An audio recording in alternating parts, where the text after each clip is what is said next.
Welcome to the IABSE Milne Medal Lecture for 2020.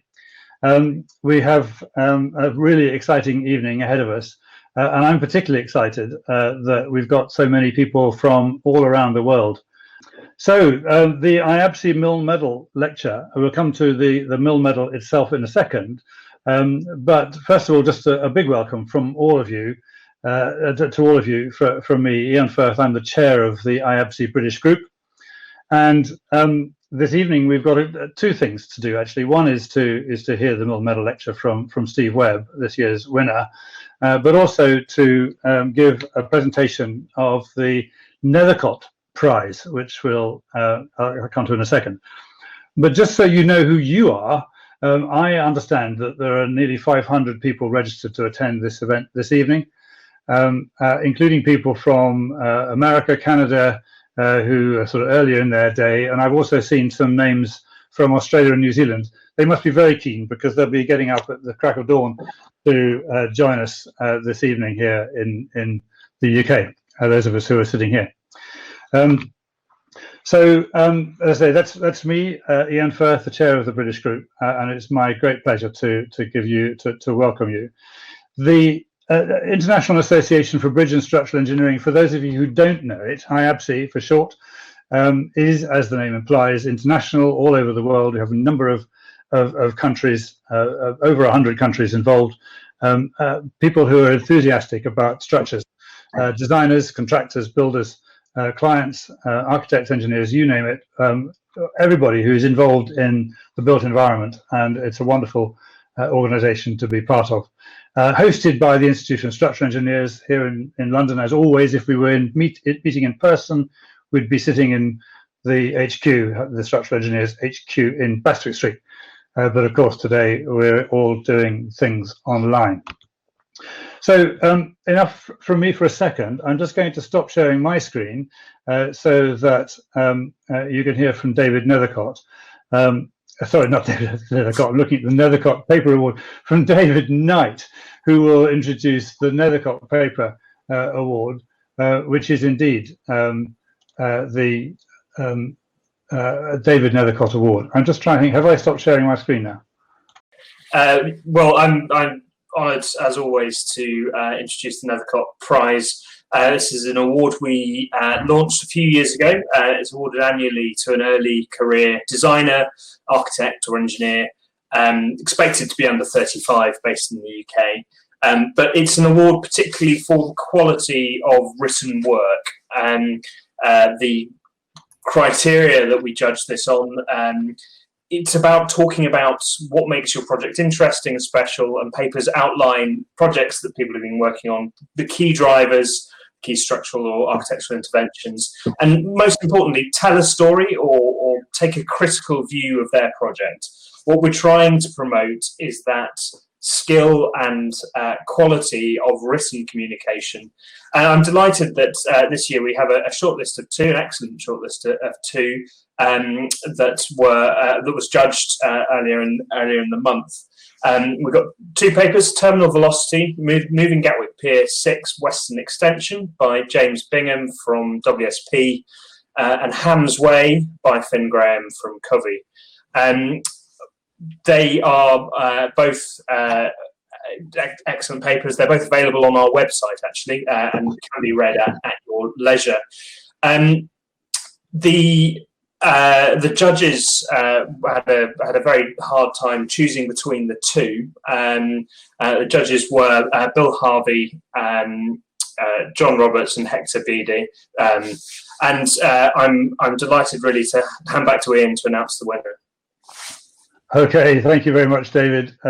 So it is my pleasure indeed to announce the winner of this year's Nethercott Paper Award, which is in fact my colleague from Quarry, which is a complete coincidence. I had nothing to do with it, but so Finn Graham, many congratulations to you, Finn, for a really excellent paper.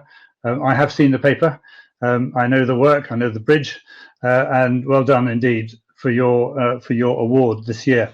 The paper award, you will be receiving a certificate, and you'll also receive a cash prize. Normally, this award is associated with a grant to travel to the International IABSE Congress, the next IABSE Congress. Sadly, of course, international meetings have not been happening, so this time it's a cash prize. But in future, I'm sure, hopefully, we'll be getting back to meeting in person. Okay, so thank you for that, David. Moving on then to this year's Milne Medal, tonight's main event. It gives me huge pleasure to introduce to you Steve Webb, this year's winner. The Milne Medal is given to an individual designer, structural engineering designer. So often there are awards given to companies for great projects and so on. But this year, this award is for an individual designer, somebody who has shown, demonstrated real skill in design. And Steve Webb is one such. Many of you will know him already. He needs very little introduction. Founding director of Webb Yates.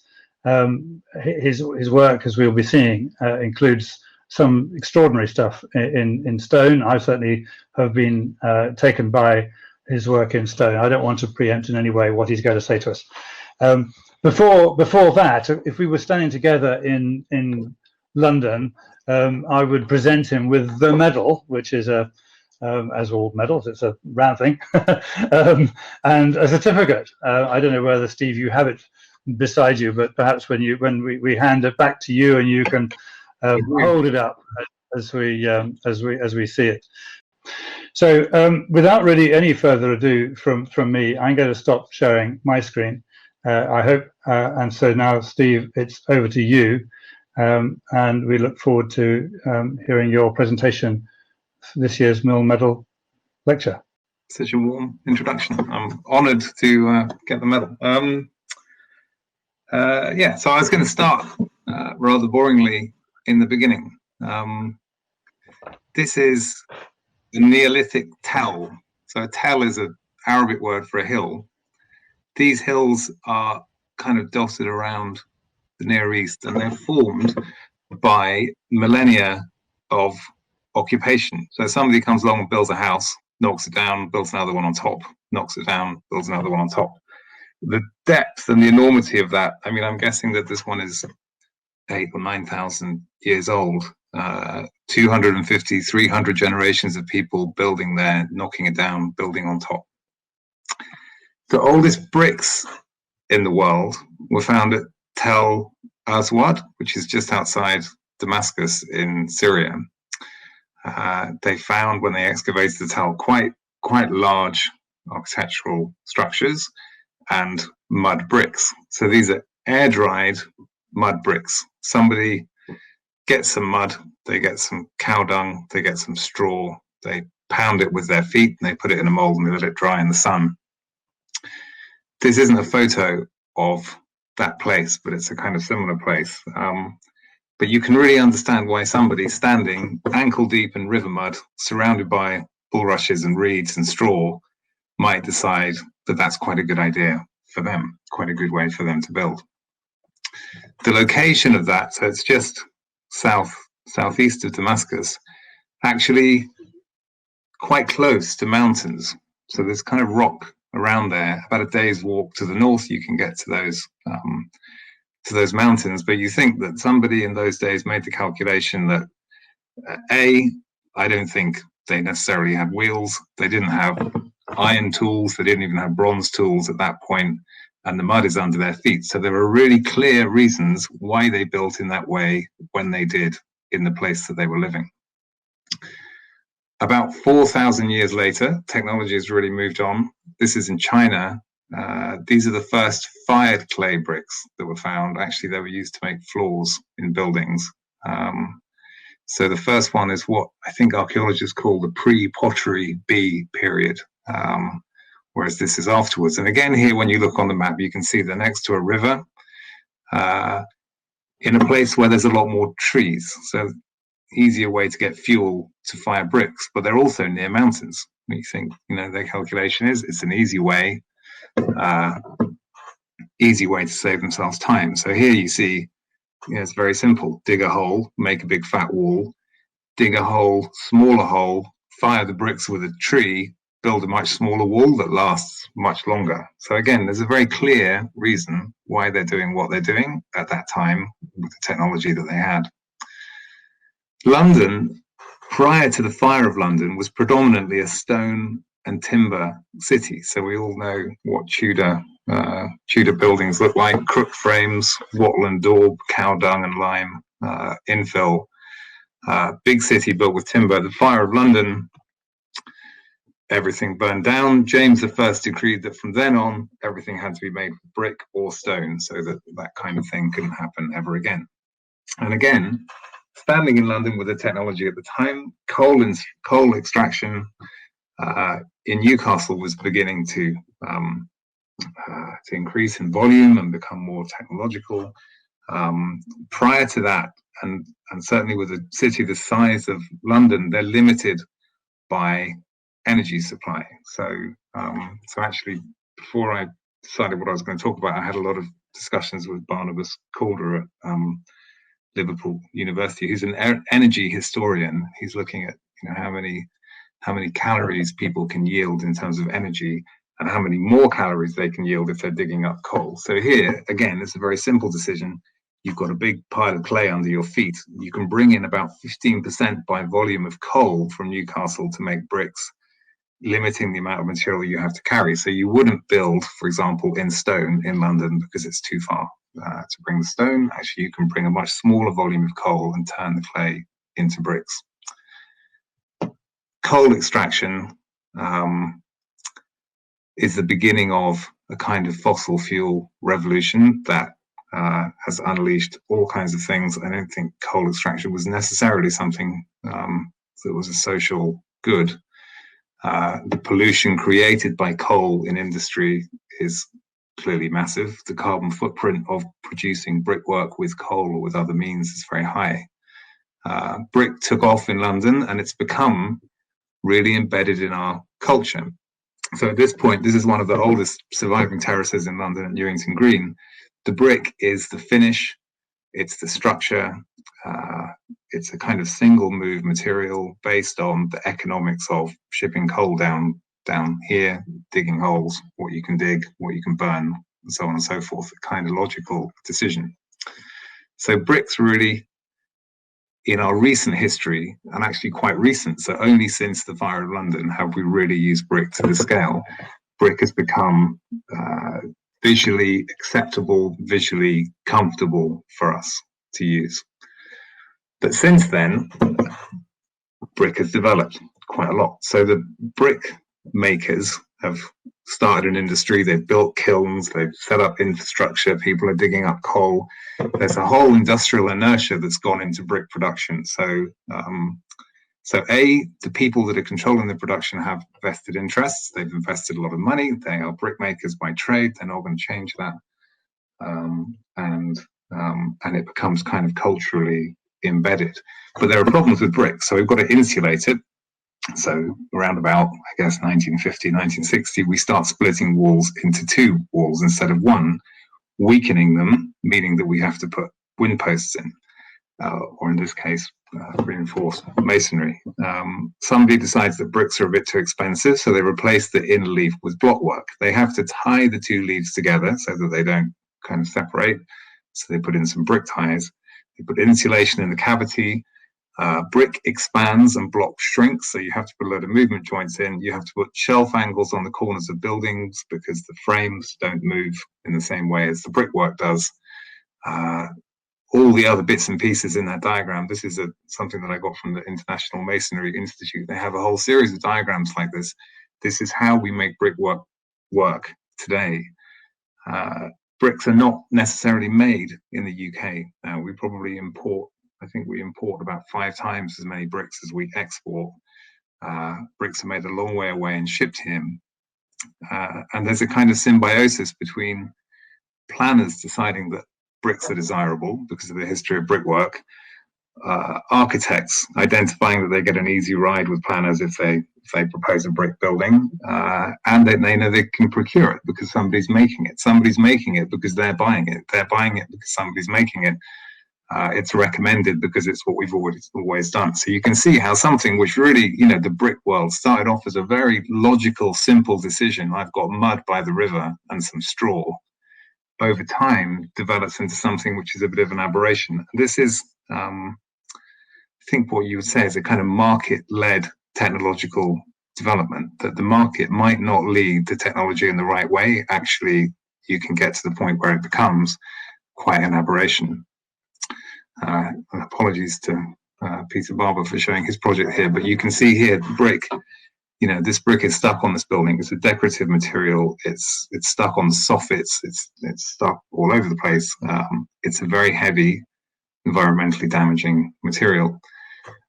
Insisting that buildings look like coal era Victorian brick buildings, I think, is a bit like deciding that we're going to drive around in fiberglass steam engines. It's an atavistic and it's a strange move. And compared to the original reasons for using brick, or the reasons that brick came into being, there's no clarity to the logic in it at this point. So I was going to talk, engineers are part of a big system. We're part of a system of consulting, of construction, an economic system. We're a kind of small cog in a big mechanism. And we can be quite, I think, quite prone to follow codes and rules, and quite servile in the sense that we do what we're asked to do. We do it well based on the criteria presented to us by our clients. We do a design for a client, we give it to a builder, the builder tells us what he wants to do, and we do the numbers and we churn it out. And what I'm suggesting is that actually we need to, or maybe we work under the assumption that somebody is governing this mechanism, that the government, the legal frameworks are making sure that the mechanism in totality is assuming a posture or taking a direction which is in the benefit of society, whereas what I'm suggesting is that actually each cog in the mechanism really needs to think about what it's doing and take a moral view on what it's doing and what it should be doing. So Maya Angelou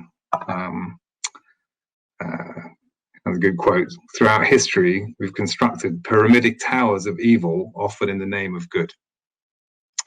And Hannah Arendt also was writing about the banality of evil. So I'm not suggesting that anyone in the construction industry is evil, but what she was writing about in the Holocaust was saying that actually the people that perpetrated the Holocaust on their own, there was nothing interesting about them. They were just kind of part of a bigger process, and the bigger process took on its own life and did stuff that was really terrible. And so what I'm inferring from this is that although I don't think the construction industry is necessarily doing anything really terrible, we have to take moral responsibility for what the entire mechanism is doing. So engineers are always totally preoccupied with safety for very good reason. If you ask people what's the primary purpose of an engineer, is to keep people safe, to stop buildings from falling over, like that one, killing lots of people, to make people safe. But I think that's the absolute minimum that we can be expected to do. Secondly, engineers are rather proud of being economical, of making things affordable, of allowing people to build things by making them efficient in terms of cost, not necessarily efficient in terms of material. We like to think that we design beautiful things, so we look to design things that are visually attractive, but also intrinsically beautiful in the way that they work, or clever in the way that they work.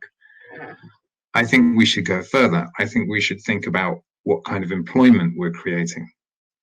Do we want to design buildings that employ a lot of people? Do we want to employ certain kinds of people, or do we want to promote certain kinds of work? So in the case of bricks, lots of children were sent down holes to dig out coal to make bricks. So you'd say, maybe that's not a great, material to choose from that perspective.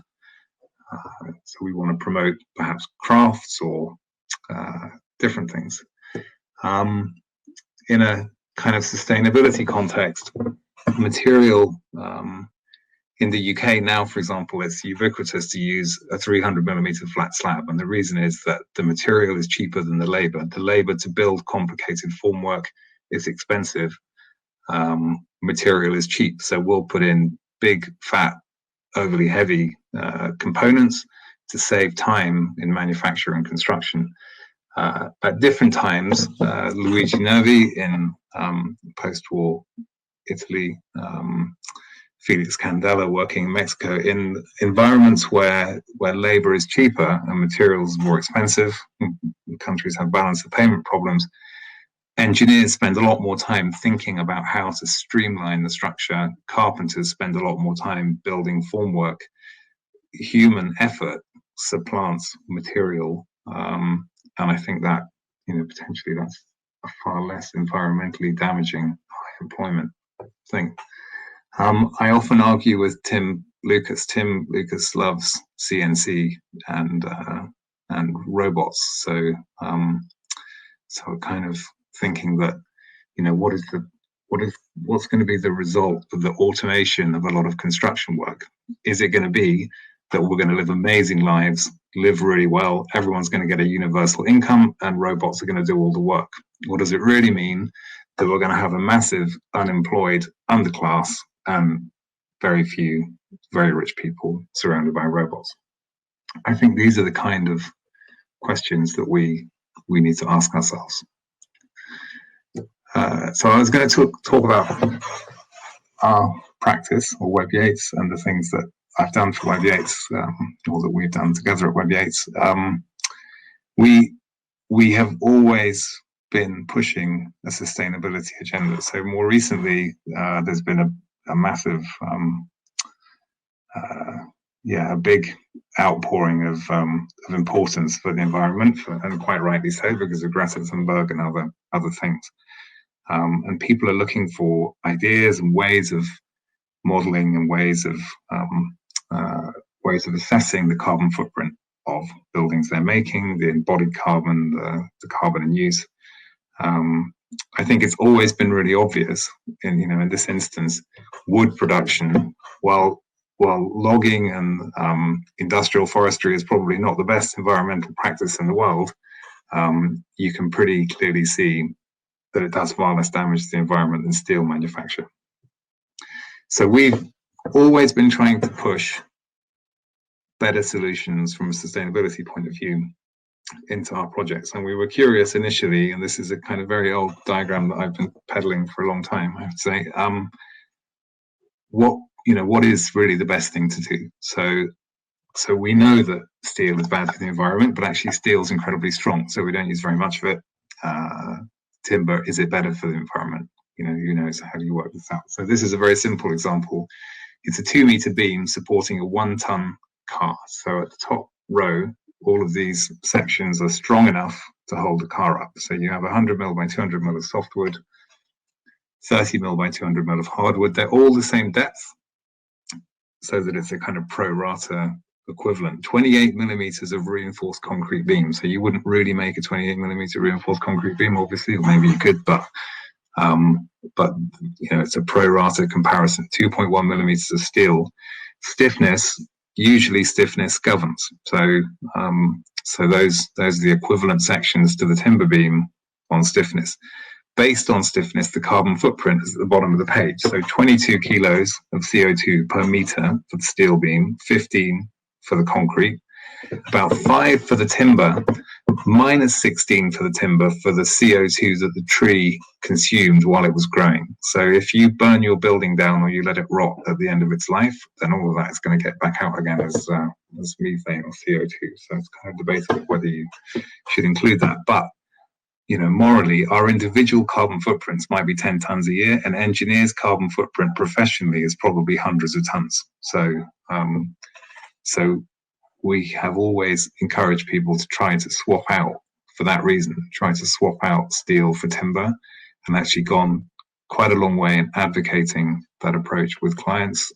Quite often when it's not popular to do so, and it's much easier to knock out the same old steel building that you were knocking out before. So our projects, I think, actually, compared to other Milne medal winners. I mean, I'm slightly surprised to be here because our projects are generally quite modest. So we did this project. We have a long collaboration with Amin Taha. This is an early building of his. So here, this is a brick building because of its context. It's what the planners wanted to see. Actually, inside that, it's a completely timber building. So we have a kind of brick-clad timber building inside there. This was a more recent project on York, on Pentonville Road, York House. It's an existing 1980s building, so you can see the 80s brickwork there. You can very clearly see all of the expansion joints at the shelf angles, all the different things that have gone into hanging all of that brickwork on that frame. Again, for context, we use brick. Using brick in this way would generally require you to support it on a shelf angle every second story, and would require, a thickness of brick and a thickness of wind post. So in this case, we corrugated the brickwork. So we did this kind of concertina brick jardy wall design, which meant that it was stiff enough and strong enough not to need wind posts and not to need shelf angles, so it could sit on the ground and then build inside of it a timber frame. So here we've built an extra story on the roof, and we've built the extra 5 stories out the front, completely with CLT timber frame. And it's very, I should say, it's not amazing engineering. It's very simple, and actually it's quite lightweight, so it's quite an easy thing to make work. What was difficult was convincing, and particularly in this case, convincing the contractor that this was a good way to build. So the contractor was saying, with steel and hollow rib, it's much quicker. So we're having this discussion. Okay, so what do you do when you build with steel? No, we put the steel frame up. Oh yeah, and then what? Then we put the hollow rib deck down. Okay, and we put the reinforcement bars down. We weld the shear studs on. All right, we pour the concrete after back propping it. Wait for 28 days, and the concrete's gone off, and then it's done. And what do you do with the timber? Well, we erect the timber, and that's it. Actually quite quick, quite not complicated, not too many people involved. This is the roof extension of that. This is a project we're working on at the moment in Battersea. And what we've tended to do is to kind of push for something at a small scale, and then kind of between projects ramp up the scale so that we did bigger and bigger things. This is the client here was Bywall's Properties were very keen to do a sustainable building, which is really laudable. And actually their supposition is that making a sustainable building is very marketable today, which is interesting. But this is a completely CLT building. They wanted timber, but they didn't want to obviously pay through the nose for it. So we were looking at the cost plan for this building. And actually, I think the interesting bit of information that I can impart on this is that the acousticians were saying, because the timber is so light, to comply with BCO acoustic requirements, they'd have to put in a lot of acoustic treatment. The acoustic treatment was going to cost about £500,000 and was really making the timber unfeasible. Because we built this one, which didn't have to comply with BCO regulations, we were able to get the acoustician to measure the acoustic behavior of the timber in this building, which is just a 300mm timber CLT slab with a raised access floor on top of it with no other treatment. That complied with the BCA. So although timber is lighter, it actually has more damping. So it's really possible to build very simple timber office buildings. CLT's become synonymous with timber in a way that Hoover became synonymous with vacuum cleaners. CLT isn't the only option, and CLT isn't necessarily the most efficient way to build. They're quite fat bits of timber. They don't necessarily need to be like that. We had this project very early on with Panora and Prasad. It's the Wimbledon College of Art. Again, a very modest project. We have M&E engineers and building services engineers in our office now, and we offer that as a combined service with structure. And we worked with one of our building services directors on this project at the beginning. And the main premise at the start of this was that it was going to be a passive house design, and that it was going to use concrete because the thermal mass of concrete was going to mean they didn't have to have air conditioning. So we initially started this being told, okay, it's going to be a steel frame with precast concrete planks. So we were questioning this, and we were asking, how much concrete do you really need for thermal mass? How much on a daily basis? How much concrete actually changes temperature? So with Paul Downey from our office, we did some analysis, and we found that actually you only need 50 millimeters. So we're thinking, well, why do we need a steel frame and fat precast concrete slabs everywhere when actually we could make a completely timber building and make the floors out of a very thin layer of concrete exposed into the room? So the structural solution and the building services solution combine in a way that eradicates air conditioning and makes the building far more sustainable and far more efficient. So in this case, it's almost entirely timber. I would say, with the exception of the foundation, there's probably a carbon negative frame. You can see the roof there. The zigzag rafters were to resolve the thrusts on the roof, so it doesn't have ties across those bays. But you can see here timber supporting concrete, in this case non-compositely. It's quite unusual. People are quite surprised by this. They're a little bit seems unusual to them that we can build a railway bridge in Oregon in 1860 that holds a train, but holding up concrete on timber seems slightly against the grain for many people. But in this case, that building, not only does it export energy to the grid annually because it's got PV cells on the roof, but the frame itself is very, very lightweight and has a very low carbon footprint.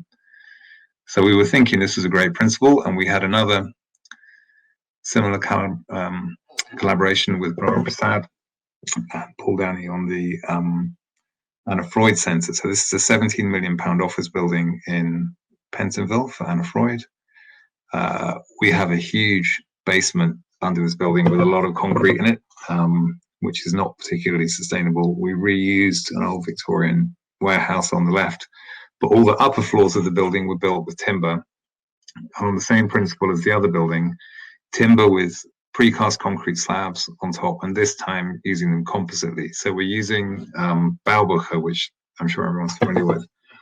Is beech, incredibly high strength timber, very effective, not particularly expensive. And when used compositely with concrete slabs on top, quite shallow for the spans that we were achieving.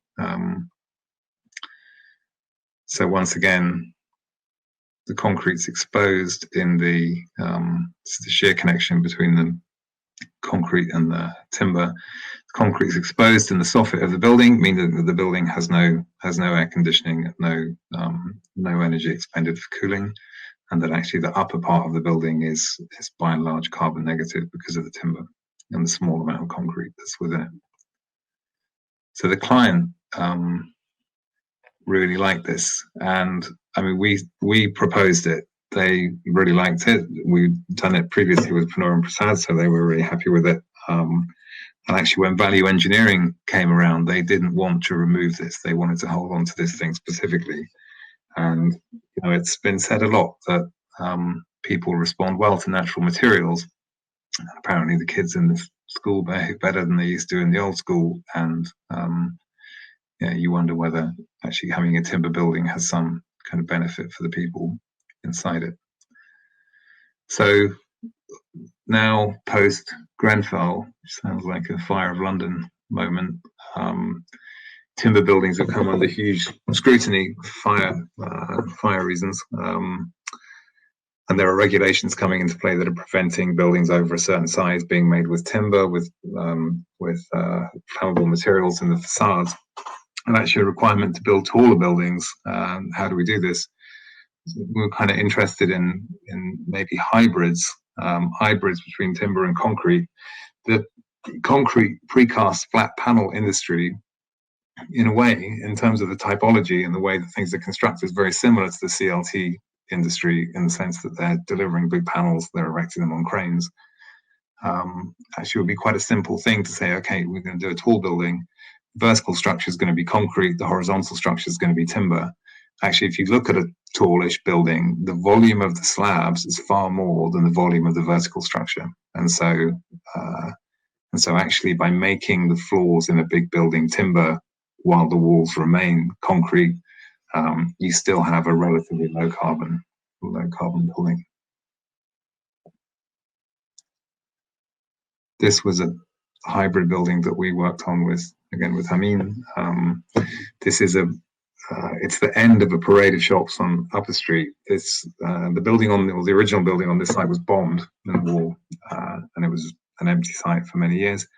On the opposite corner of that shopping parade is the mirror of that building. So they 3D scanned it, and they decided that they were going to cast a concrete facade in the shape of the original building, using polystyrene shuttering.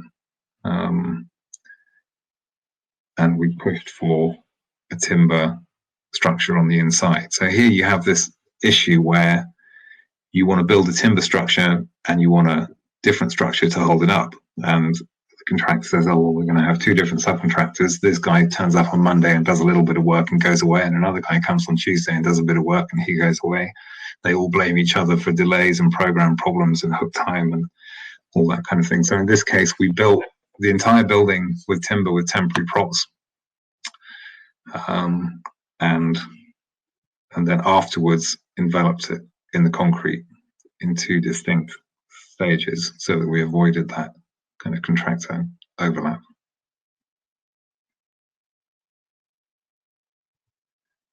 So all of the concrete and the timber is exposed on the inside of the building. So there's another material that Ian said that I think only about 10% of our work in our practice is stone. But personally, I find it really interesting and surprising. So when we added stone to this graph, we needed a very small slither of post-tension stone. And actually, because the stone is so strong, it has a very, very low carbon footprint, and actually a lower apparent carbon footprint than timber. So while timber, requires a certain amount of processing and delivery, stone is much stronger. So the carbon involved in extracting stone is kind of similar to the carbon involved in extracting the tree, but the stone has a strength of 100 newtons.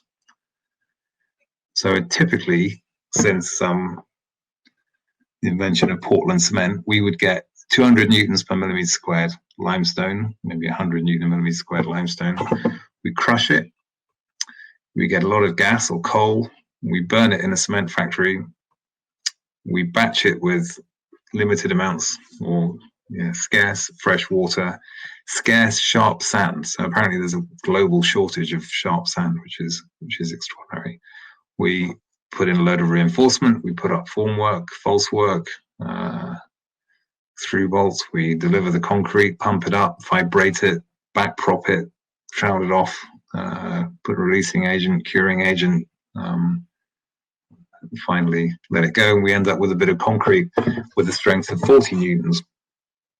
So this kind of reminds me of the brick cavity wall, that we've invested in a particular industrial infrastructure, and that industrial infrastructure has a lot of inertia, a lot of vested interests. It extinguishes other kinds of production, and so we end up with an industry that really is such a complicated way of turning something which is a completely usable construction product in the first place into something which is actually inferior to it.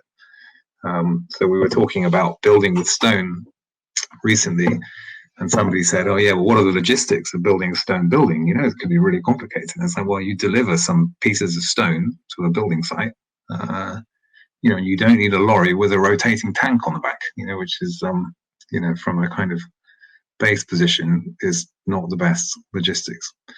So, so I'm arguing that stone is really sustainable, and people have said, oh yeah, but there's a limited supply of stone. What happens when you use it up? So first of all, with the exception of timber, all construction products come out of the ground. So concrete and steel, they're all dug up from quarries. If we gave every person on this planet a 5 meter by 5 meter by 200 millimeter thick piece of slab in stone, for example, we would need 35 cubic kilometers of stone, which would mean a hole 42 kilometers by 42 kilometers by 20 meters deep. So if we built everyone on Earth a 25 meter squared, 200 thick slab, we would have a tiny hole. That would be it. Actually, geological processes, geological volumes, the volume of the Earth's crust. I mean, this is an inexhaustible resource, and also it's renewing. So there's absolutely no way we could ever get anywhere near exhausting it. Forestry, by contrast, so Edinburgh is a largely stone-built city. The quarry that they built Edinburgh with is under the car park at Sainsbury's in Edinburgh. If you walk through the Scottish countryside, you see industrial forestry, and industrial forestry, while it's definitely better than steel mills, is not necessarily a great thing for the environment. And actually, when you look at the efficacy of the land use, so a tree, this kind of fag packet calculation, a tree has a usable volume of about 1.5 cubic meters of timber with a strength of, say, 7.5 newtons per millimeter squared. Underneath the tree, you might have 500 cubic meters of stone with a strength of 150 newtons a millimeter squared. You can grow the tree over 25 years. You can extract the stone over about 3 months. So if you work out meter cubed newtons per year, you get 224,000 for the stone under the tree, and you get 0.336 for the tree on top of the ground. So in many ways, I think it's arguable that mining is quarrying is a far better way of extracting material from the countryside than necessarily forestry. So this is so Pierre Bidot from the stonemasonry company. He gave me this photo, and he told me the name of the quarry, and now I can't remember what it is, but this is a limestone quarry in France, and you can see it's quite industrialized. They are drilling and wedging, they're splitting it off of the bedding plane. There are huge volumes, it's competent material, they're getting out big square blocks. In the end, that quarry is going to be returned to nature. They'll backfill it with the topsoil, there'll be a lake and some trees. Stone is, in many ways, or most limestones or granites that we use in the UK, they're far stronger in compression than concrete. They're stronger in tension, which means that actually they carry more shear, don't need quite so much shear reinforcement, and they're stiffer. But because you don't have shrinkage and creep issues that you have with concrete, with water being stuck in the matrix and gradually coming out, you get better apparent stiffness with stone. Stone has to be tested. It's a natural material. The stone industry, I guess, since the advent of concrete, has really been relegated to a decorative production of a decorative material, bathroom tiles and stuff like that. So there's no real technical infrastructure associated with the extraction of stone. There isn't grading for stone. There isn't electronic grading.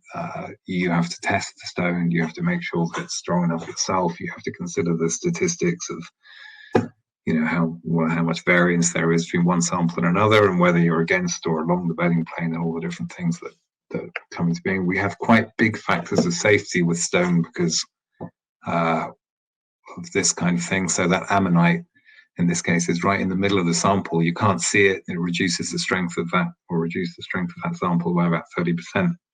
So we tend to have quite big factors of safety. The future, if there is a future for stone, is going to be in developing non-destructive testing methods. I have to say, beyond my capability, but would really unlock the potential for using that quarry material. We got into designing stone by designing fake cantilever stairs. So I'm sure you all know how a stone cantilever stair works. It's not cantilevering out of the wall. One thread's taking load from the other, and because the thread in the middle can't twist out of the way because it's built into the wall, it stands up. So I was living in Spain. I built this staircase in our flat in Spain. Those are 50mm thick terracotta walls, so they're hollow terracotta. And I went down to Leroy Merlin and bought a load of plywood, started cutting it up with a circular saw, built this in my flat. As a kind of, using that principle, basically there's no way that that's cantilevering from the wall. It has to be following the mechanism of the stone stair. And I have to say, I bought the timber, I think, 3 times because I'm such a bad carpenter. We did a few more timber versions of this, and then Pierre, my friend stonemason, he came to see us and he said, well, you're designing all these stone staircases in timber, can you design them in stone? And we said, oh yeah, absolutely, without actually the faintest idea what was involved in that.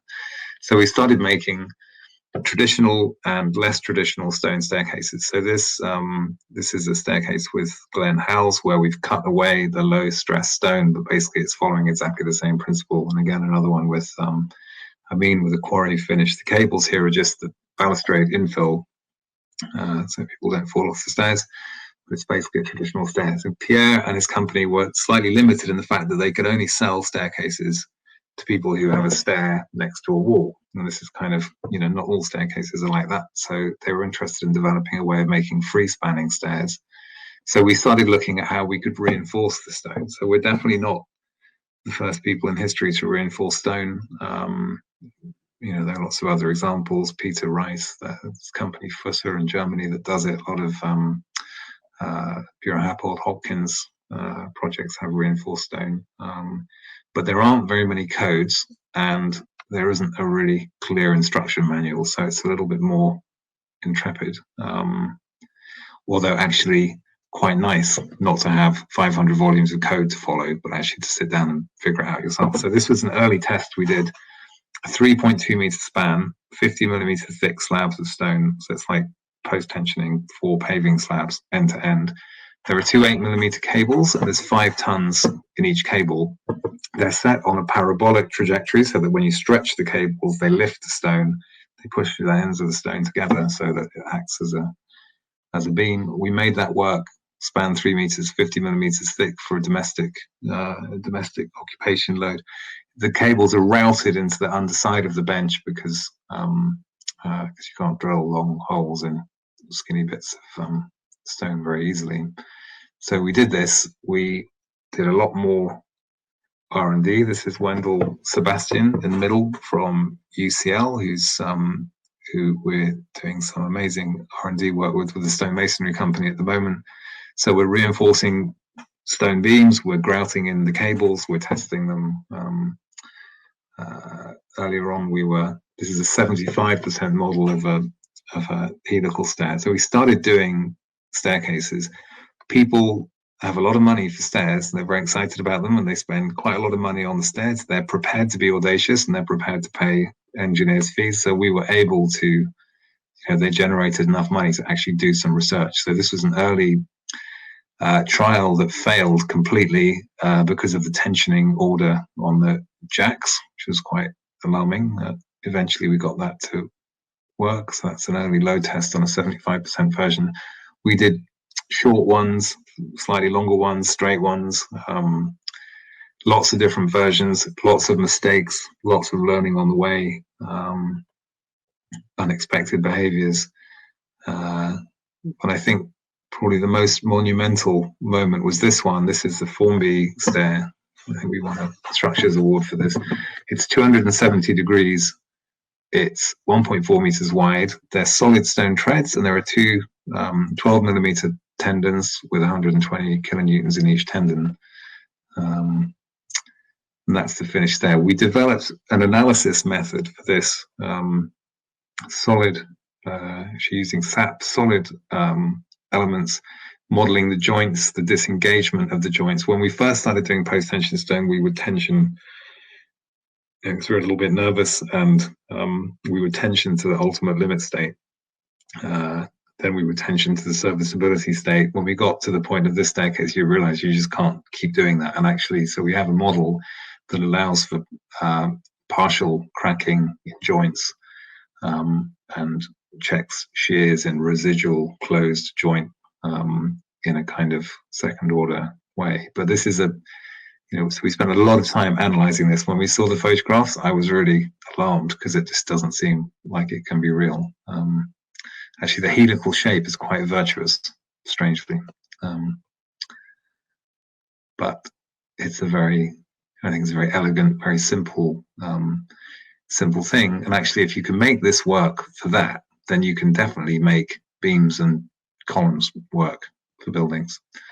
We were also really interested in what we can do without reinforcing stone. So this is with the stonemason Atelier Romeo, who are down at Bari, Jamie Fobert for Stair in central London.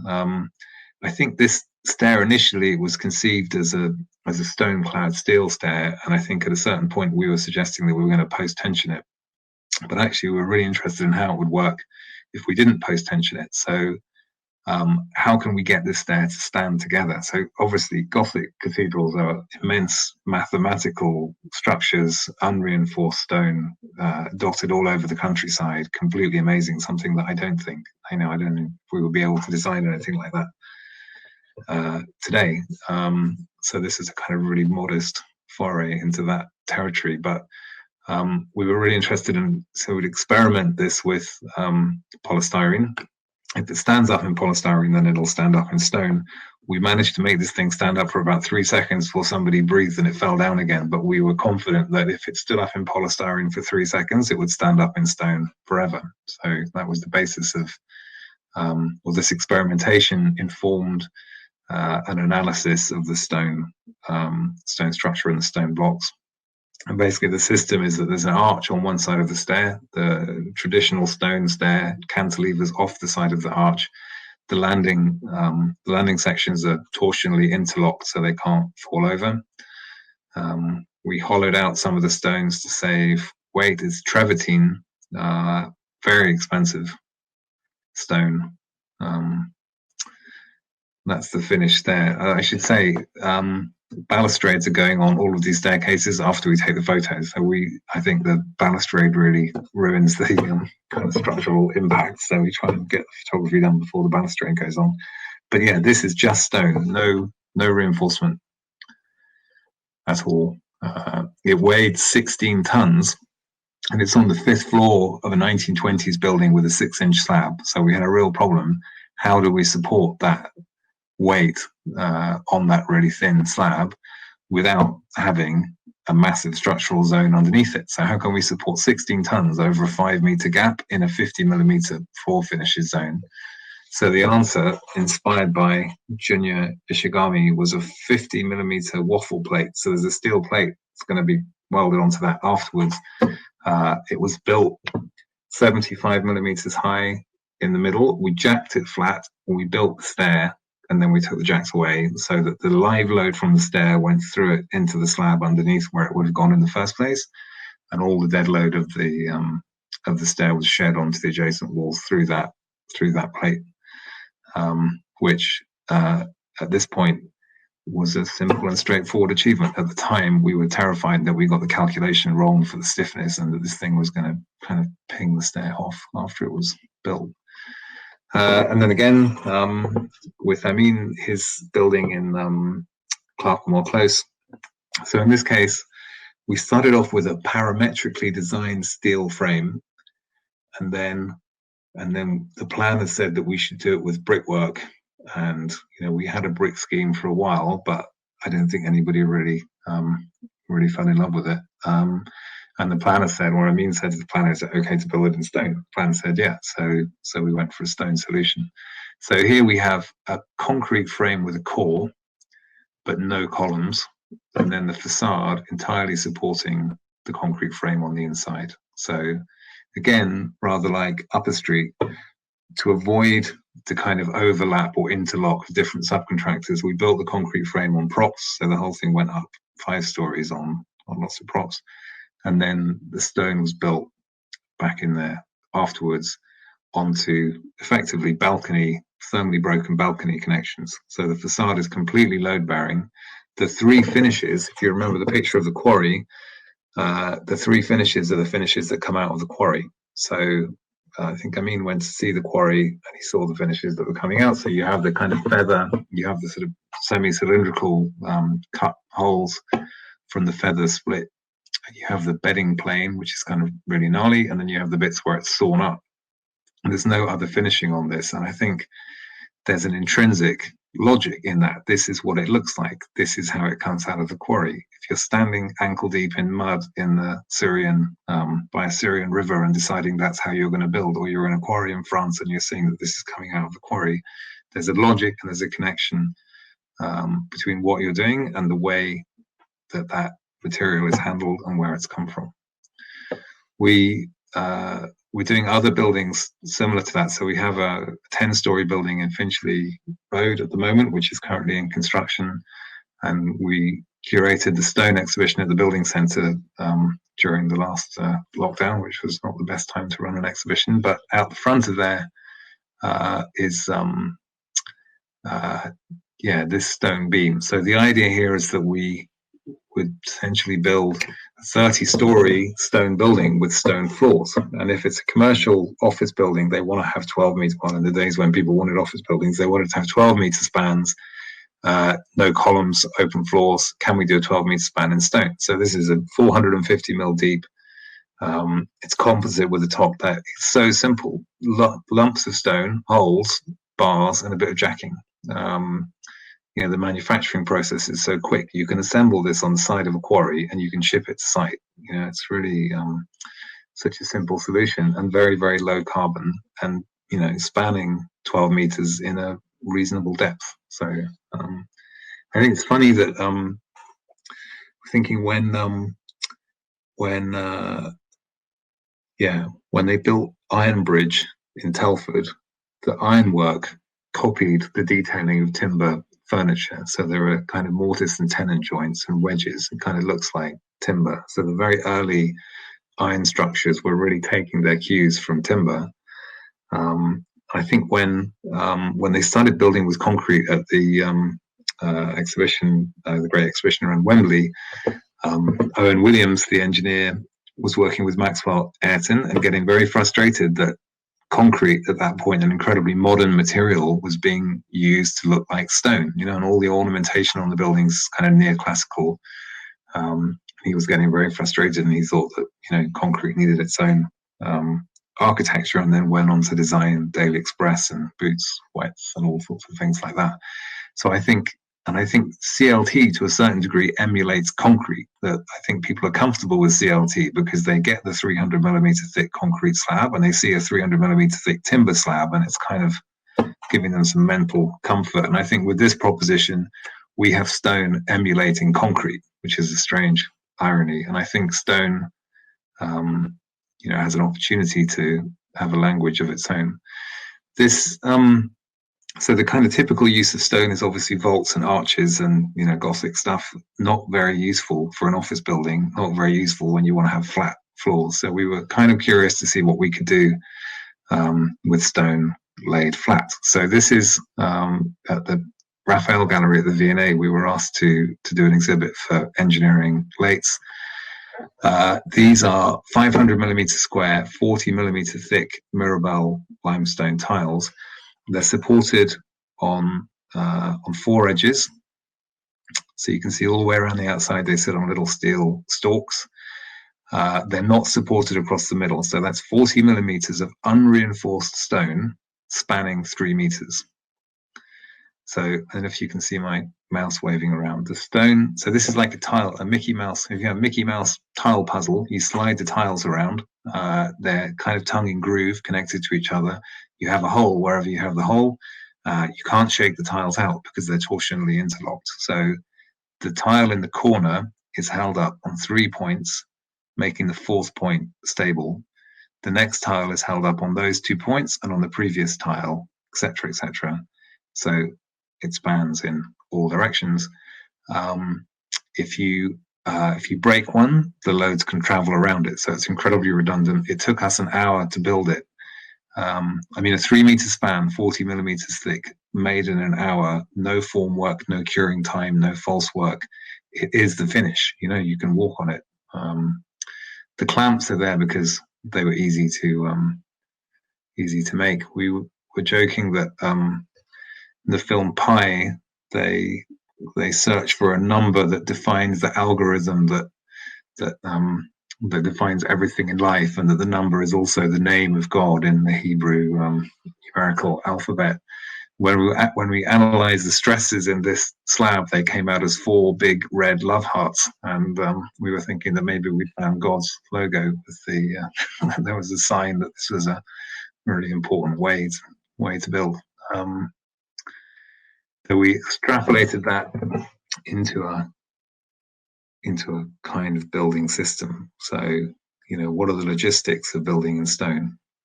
So we're thinking we can take the post-tensioned beams, the post-tension columns, and the tile puzzle slabs, and we can put them together like that and build big stone frames that can be put up, taken down, rebuilt again and again and again.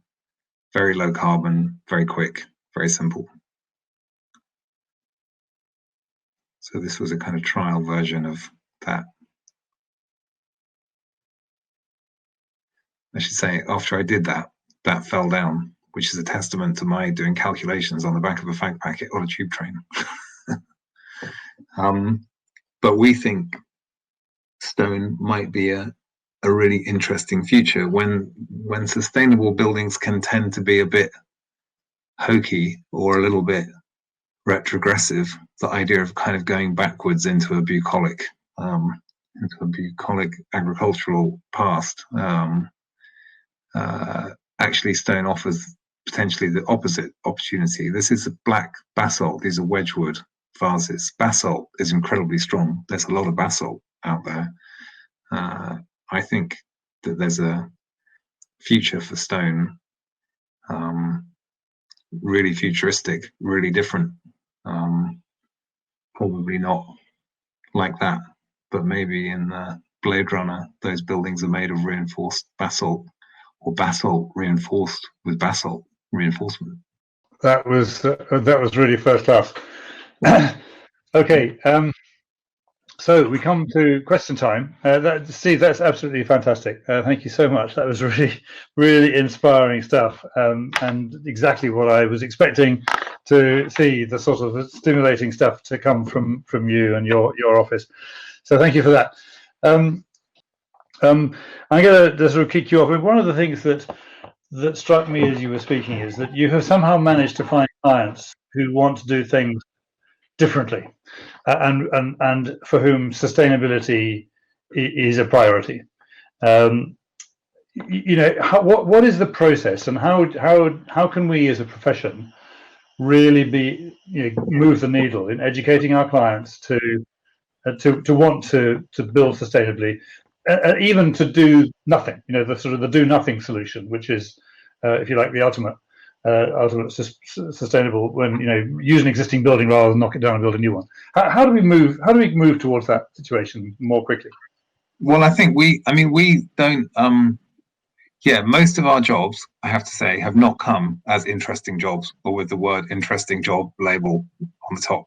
Actually, most of our jobs come and they're just, you know, whatever jobs we get. And I'm quite outspoken, and I push to make them sustainable, and I push to make them more interesting, and I kind of try and push some ambition into them. And I think that definitely, you know, this is what I'm saying about engineers, that if you expect that you're going to, I know you, Ian, do get a lot of interesting jobs, and you know, you get jobs with the interesting label on them already, but quite a lot of engineers don't, and they think, you know, actually, I'm just not getting the opportunities to do this sort of thing, and people are not turning up, and, you know, I want a sustainable building. You know, actually, you've got to turn the buildings that you're designing into those projects. We had a debate in our office: should we be designing buildings that are not sustainable, or should we be working for clients that are not interested in sustainability? And, you know, it started off with some of us saying, you know, we should refuse to do those kinds of projects. But actually, in the end, the conclusion was those are precisely the projects we should be doing. You know, get into the least sustainable sectors and try and convince them and ameliorate the damage. Sure. And I think, I think it is an issue. I mean, clearly we need to also be talking about educating ourselves, and that thankfully is happening more and more now as people are waking up to the realities of our pretty desperate situation, sort of climate crisis context and all the rest of it. And perhaps we'll come to an education question in a minute, but I can see there are questions coming in, so I'm going to start to pick some of these up. There's a question here. I'm just going to read them because it's easier than trying to sort of paraphrase. There's a question here from Dawn Bonfield.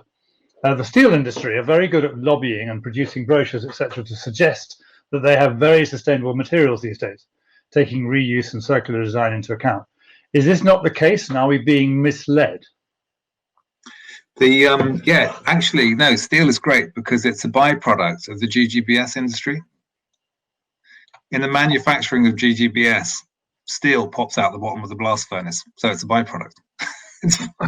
Sorry, I'm joking. It's a joke. GGBS, SEM-free zero carbon concrete is GGBS. Yeah, They say GGBS is a waste product of steel. It's a byproduct of steel. It comes out of the blast furnace. Steel comes out of a blast furnace. You can recycle steel. You get virgin steel, 3 kilos of CO2 per kilo of steel. Maybe recycled steel, you get 1.5 or 1.2 or something. Maybe with an electric arc blast furnace, you get something less. But actually, every year, if everyone in the planet has a car, we are going to have to produce a lot more steel to feed that demand. And if everyone has an office building and that's only, all steel is recycled. When you demolish a building, you don't throw the steel in a hole, you recycle it. And maybe only, I'm sorry, I don't know the figures exactly, but maybe only 20% of steel is recycled and it all comes out of the same pot. So you're using recycled. So you use recycled to make your fancy desk in your office because you think steel looks slick. And somebody who needs an axle for a truck, yours is recycled. Someone who needs an axle for a truck has to dig it out of the ground. But coming back on your other point, sorry, I talked too much. The knocking buildings down or not knocking buildings down, knocking down a steel building and yielding the steel and putting a timber one back in its place would be a net gain for the environment. So it's not always true that that leaving things alone is the best. No, sure, fair enough. But I think Dawn's point is an interesting one. I think we have to treat the sort of marketing materials that we get from the steel and concrete industries with a pinch of salt sometimes, because we have to look at it in the round and get a bigger picture. Thank you for that. I'm going to give you another question. This has come from Martin Knight, who you know well. Thanks, Steve. I'm going to read it again. It's a long one, this one. Congratulations. Thanks for a brilliant, thought-provoking presentation. Central message is clear, although surprisingly without jokes. We once designed a beautiful minimalist tension stone footbridge for a competition in Geneva, only to discover on the eve of the submission that we would have consumed the entire output of the Coiser factory for 5 years. In other words, if you take the view that these are all amazing exemplar projects, how scalable is stone as a material, even if our professions can be persuaded to kick the concrete habit? How scalable is it? I think if you looked at, if I showed you CLT in 1991, for example, you would say, oh, ridiculous, you're using far too much timber, you're going to move all these big panels around, you think it was a joke. Whereas now it's ubiquitous. As I said, there's masses and masses of stone, easier to get stone out of the ground than grow trees. All the concrete comes out of the ground anyway. But yeah, it needs to be industrialized, and it needs to be, a lot of research needs to be done. Codes need to be written, grading, all kinds of things need to happen to make it scalable. And today, it's not. I mean, we went to Portuguese marble quarry, and this is a really common thing. The perimeter fence of the quarry, of a marble quarry, is made out of meter cubed marble blocks. So they're sitting around in their office on the marble quarry and they're saying, shall we get some chain link fencing? And they're going, no, build it out of meter cubed marble blocks. That'll be cheaper. Yeah. And the reason is that, architects in general have very stringent requirements for the finish on stone. So loads of stone is thrown in the bin because it's the wrong color, or something wrong with, aesthetically wrong with it. And so maybe only 30% of the yield of a quarry is used. If you really like pink and green granite, you'll get a really cheap stone building, and there's loads of it lying around that nobody wants. Yeah. But I think this speaks to one of the questions I wanted to ask you, which is actually, as you pointed out in your talk, how we don't yet have a mature industry with codes and standards and all of that sort of stuff. Education, how do we move there? I mean, education in stone technology is not happening as a matter of course in our universities, understandably, because it's sort of not been. They're teaching steel and concrete and a bit of timber. But who is leading the way? Are there places you could point to that are leading the way in education and in moving the needle in the sort of helping to make a mature industry in the stone world? Yeah, I think I don't. Well, yeah, I don't. I mean, nobody is. I don't. I think. I think the fact that engineers are predominantly. I mean, we had when I went to college, nobody taught me how to design timber. Really, we're being taught to design steel and concrete, and lo and behold, everyone comes out of university and designs steel and concrete. If they taught everyone to design timber and didn't teach them how to design steel and concrete, there would probably be a lot more timber buildings. In Germany, when they, or in Germany and Switzerland, Austria, when they were developing CLT.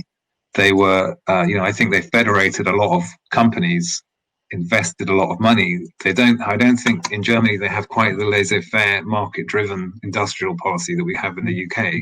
That they like, oh yeah, this is a big potential export. We're going to get our guys together. We're going to do this together. We're going to develop a product. And actually, having, if you're a client, you want to specify a product where there are 5 or 6 potential producers, so that you don't depend on only one, and that you're convinced that there's competition in the market. So actually developing stone for several companies to be able to produce is really important for a market to get hold. But nobody's doing this, and nobody's. I mean, we're doing R&D. We spend a few quid here and there, and on a kind of hobby basis. It's not a real thing. It clearly needs a massive injection of interest and money, presumably.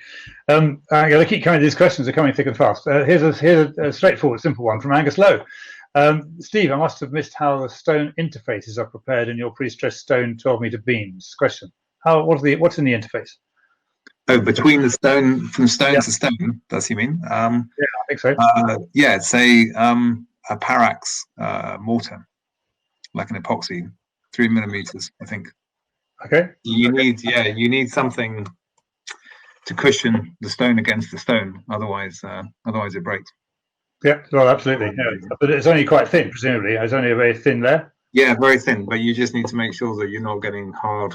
It's impossible to get them completely flat. So yeah, good. Question about pre-stressed stone bridges. So here's one from Gabor Galiaz. I'm sorry to mispronounce your name, from Stantec. Great presentation. Thank you very much. Did you consider using pre-stressed stone system for bridges? He goes on to say, like a modern clapper bridge, we use timber foot bridges, but a stone version would require less maintenance. Yes, true. So talk about stone bridges. I know you've done some designs for them.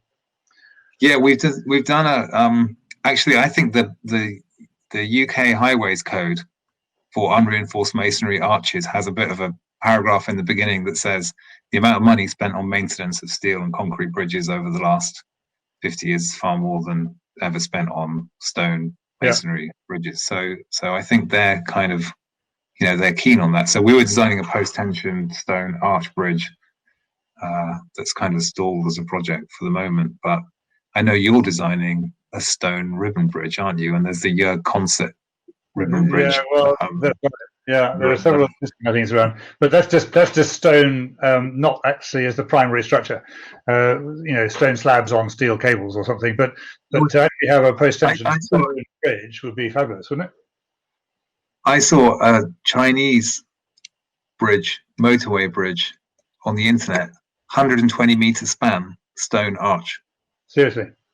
Yeah, I mean, must be the biggest stone bridge in the world, and I kind of doubted that it was real, but somebody said that it was. But it was incredible, insane, like massive. It looked like a Robert Maillard bridge made out of stone. Yeah, no, indeed. There's a question here from Natalie Richards. Going back to your timber buildings, and you talking about fire regulations restricting the use of timber in buildings. And you talk about using concrete on the external gets around that. What about fire started on the inside and catching the timber slabs? How does it work? Yeah, well, timber chars, and there are studies that show that exposed CLT in buildings has a good fire performance over a long period of time. I think people are tightening up on their testing. I think that the fact that the failure of a concrete, aluminium, and polystyrene building can have such stark repercussions on the timber industry is funny. There needs to be more research and better understanding of how to detail timber buildings for fire. But yeah, in principle, there's a lot of fire testing of CLT. It chars very slowly. The char zone protects the timber. timber's normally oversized for the amount of load that it has to carry, and so it's fine. But I think if we throw out timber building rather than solve the fire problem, so I think a lot of people have said, "Oh yeah, we're not building in timber anymore. That's too dangerous." That going back to concrete and steel is going to create its own problems. I mean, global warming problems. Yeah. Thank you. There's a question here from Martin Rettinger in Berlin. When designing with stone and pre-stressed stone, are you concerned about the lack of ductility and redundancy in building material in comparison with reinforced concrete or steel? Would that not somehow limit the scalability of stone to certain types of structures or regions, such as, for example, seismic design? Yeah, occasionally. So we've built stone staircases in seismic zones, and we put links in the joints for that reason. Actually quite thin laser cut links sitting inside the joints. I mean, you can't stuff rebar and links into a stone elbow the way that you can into a concrete elbow, for sure. But even but you can reinforce it. You can put links in, and actually the stone has a better tensile capacity, so it's not quite susceptible to shear. The flat plate, the totally unreinforced floor that I showed you, you can break a lot of those stones before that thing falls down. Yeah, that's the thing. So it's a kind of crunchy, It isn't. It's that floor is quite extraordinary. 40 millimeters thick panels over that distance, and there actually is a question about this from Satish Desai. He says it's a great idea. How are the services provided? Waste pipes, electrics, etc. Presumably all pre-planned, I imagine. Well, yeah. I mean, we think it's really beautiful when the top surface and the bottom surface are visible, and the floor is just a piece of stone. And the floor, but obviously, everyone's going to stick air conditioning, wiring, all kinds of stuff, and you have acoustic requirements. So you're going to end up with a fake floor or a fake ceiling invariably on that thing. And otherwise, it's just like concrete. I mean. Not like. I'm just going to take a few more of these because there's still quite a lot of these, but I think we're beginning to run out of time. And Steve, you must be getting exhausted. There's a nice one here. Joseph Tim from Seeker Associates. It's quite humbling to find out the basic ingredient of concrete is the key answer to sustainability. Interesting point. My question would be the role of the engineer in promoting research into this material, so we develop a good material database that can give one the confidence. Not only design but also execution of these novel yet common materials, and I think he makes a good point. How are we going to move this along, and really get the all engineers, promoting this material and research into it?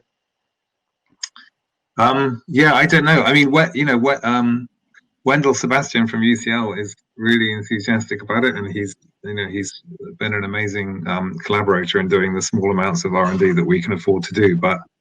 I mean, I'm not an industrial promoter. It's just an idea. Somebody who knows how to scale things up and build codes. It needs imagine how long have we been designing structural glass, and there isn't really a code yet. Not that long. Yeah, that's right. I mean, we've been designing structural glass for what, 30 years or something, and there's no very standard proper Eurocode for glass.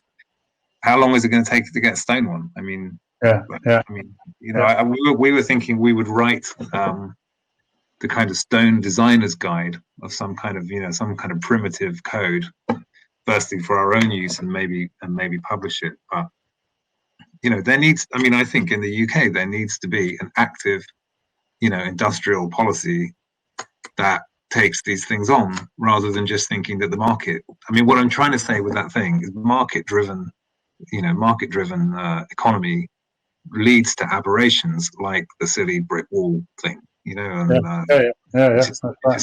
it doesn't work in its own best interest all the time because it has a certain inertia in a certain direction that becomes a feedback loop that leads to, bad stuff like lots of bad stuff. So that really needs. Sorry, I'm rambling. We're not going to get through all these questions, so I have to go to apologise to some of you. There's just a quick one here about monitoring, which I think seems to be quite a good point to get long-term behaviour. are you in a position to monitor long-term behaviour of some of these relatively novel ideas? We're doing testing for creep at the moment, but we're not, again, we don't have buckets of money and resource for lots of R&D. It's we're doing these things on a shoestring, and Simple question from Alf Barker. Buildings start with architects. Any enthusiasm from them? Obviously, you mentioned a few, but yeah, architects. Architects. What I'm saying with the Wedgwood urns and the rather, in a rather cat-handed way, the Blade Runner thing is that, it has a lot of potential for a really exciting new material language. It's not, is it a beam and column system? Is it a slab system? Is it a shell system? What is it going to look like? Are we making steel beams and bolting them together? It could be anything, and that's all out there to be discovered. And there is a lot of enthusiasm from architects, and I think architects are really responding to the sustainability challenge in a way that they definitely weren't 3 or 4 years ago. And actually buildings don't start with architects. Buildings start with architects and engineers are there in the room. And if you're sitting in the room and you're being quiet and meek and servile, and someone says, "Oh, I want a steel frame building," and you go, "Okay, if that's what you want, that's what I'll do," it's on you. That's it. You're absolutely right. We need to hear that more. You got to fight. Yeah, we need to hear that more often and stand up. And since we've got an architect question here, I'm going to pick one up from Cesare. This is a slightly different angle. Steve, just renewed our PI insurance, and we're not covered for timber cladding outside on any height of a building. So, question: what's the issue here? I suppose this is this the post-Grenfell panic that insurers are just making it more and more difficult? No, obviously there is a real problem with fire, and there are a few buildings with timber balconies that went up in smoke recently, and you can see quite a few buildings that have a lot of timber cladding on them. But I'm not an expert in fire, and what kind of fire retardant those facades have, but that stuff can burn. Yeah, absolutely. Maybe timber cladding is not a great idea. I don't know. Stone cladding. The insurance. All of our insurance bills have gone up a lot for reasons that I don't quite understand. But there we go. Another question, but I wanted to bring it up because it comes all the way from British Columbia. Somebody who's listening to you probably over his breakfast. Thank you, Steve. That was a wonderful, inspiring presentation. I don't really have a question, but wanted to state that I was really fascinated when Steve considered the carbon impact when timber buildings are demolished. I'd not previously considered the fact that they released the CO2 that was once stored in them. Well, of course, this is true. Maybe just a final comment on the sort of carbon cycle with timber buildings. Yeah, I think based on the numbers that I've done, and I'm like 5 minutes on the back of a fag packet on a tube, you would be better to cut down trees and put them in a warehouse and build with stone. I'm afraid I'm going to stop it there. There are still more questions coming in, but can I add one tiny thing? I think everyone's picking up on the technical stuff. The morality, before our morality was safety, and then now it's sustainability. But we also have to not forget social sustainability and social morality. And this is the next big thing that we all presided over for a very long period of time, an industry that's completely dominated by white men, particularly in the UK. And actually, we practitioners our responsibility extends into that area as well. And it's not just about buildings and materials and stuff. Actually, we're part of an employment system, part of creating employment. And we've got to remember all of that stuff too. Yeah, no, absolutely, and I think you really made that very clear in your talk. Thank you so much.